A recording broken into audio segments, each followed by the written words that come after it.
The following is the short story, The Woman's Rose.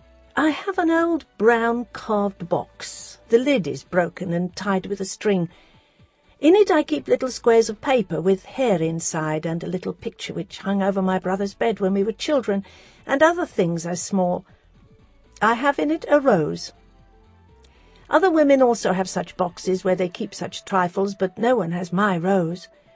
When my eye is dim and my heart grows faint, and my faith in woman flickers, and her present is an agony to me, and her future a despair, the scent of that dead rose, withered for 12 years, comes back to me.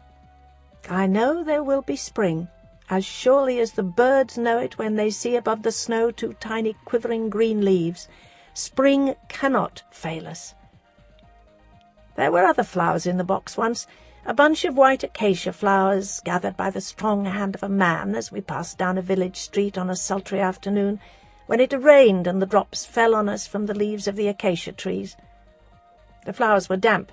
They made mildew marks on the paper I folded them in. After many years I threw them away.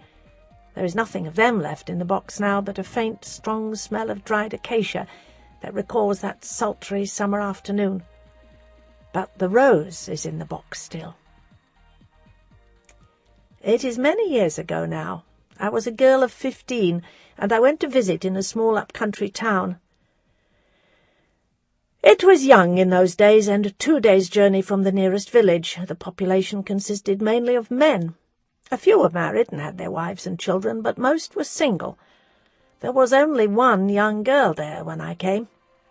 She was about 17, fair and rather fully fleshed. She had large, dreamy blue eyes and wavy light hair, full, rather heavy lips until she smiled. Then her face broke into dimples and all her white teeth shone. The hotel keeper may have had a daughter, and the farmer in the outskirts had too, but we never saw them. She reigned alone. All the men worshipped her. She was the only woman they had to think of. They talked of her on the stoop, at the market, at the hotel. They watched for her at street corners. They hated the man she bowed to or walked with down the street. They brought flowers to the front door. They offered her their horses. They begged her to marry them when they dared.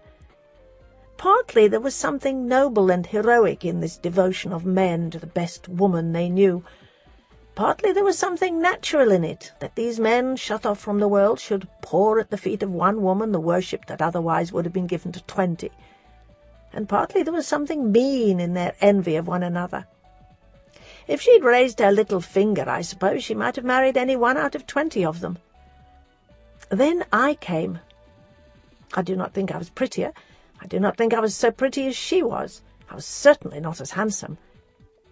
But I was vital, and I was new, and she was old. They all forsook her and followed me. They worshipped me.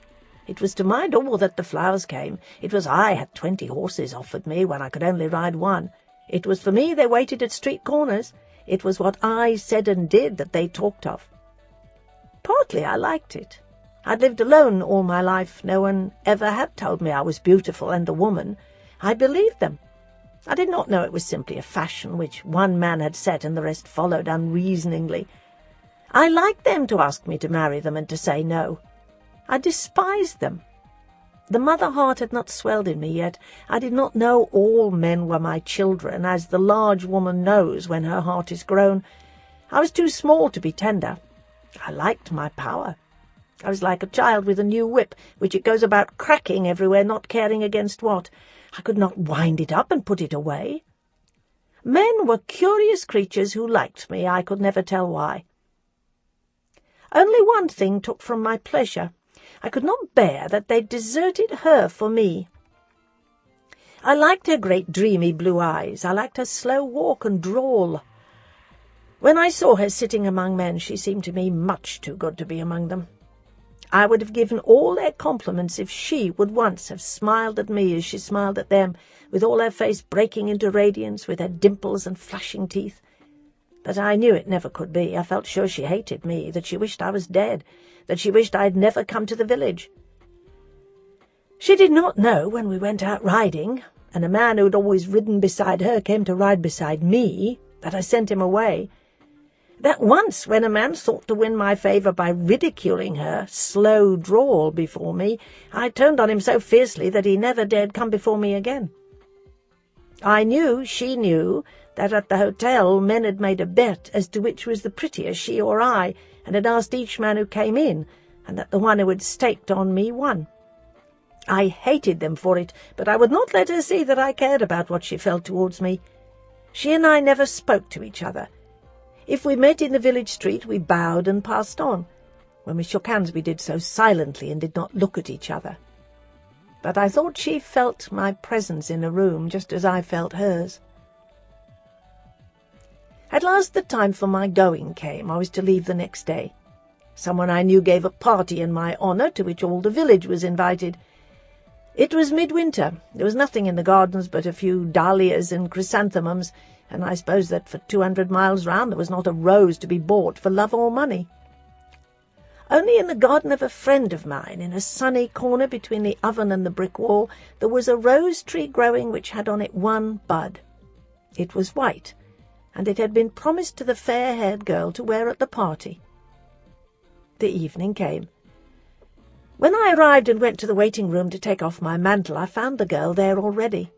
She was dressed in pure white, with her great white arms and shoulders showing, and her bright hair glittering in the candlelight, and the white rose fastened at her breast. She looked like a queen.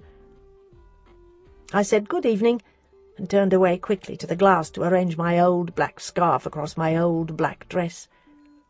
Then I felt a hand touch my hair. "Stand still," she said. I looked in the glass. She had taken the white rose from her breast and was fastening it in my hair. "How nice dark hair is! It sets off flowers so." She stepped back and looked at me. "It looks much better there." I turned round. "You are so beautiful to me," I said. "Yes," she said with her slow colonial drawl. "I'm so glad." We stood looking at each other. Then they came in and swept us away to dance. All the evening we did not come near to each other. Only once, as she passed, she smiled at me. The next morning I left the town. I never saw her again. Years afterwards I heard she'd married and gone to America. It may or may not be so. But the rose is in the box still. When my faith in woman grows dim, and it seems that for want of love and magnanimity she can play no part in any future heaven, then the scent of that small withered thing comes back. Spring cannot fail us.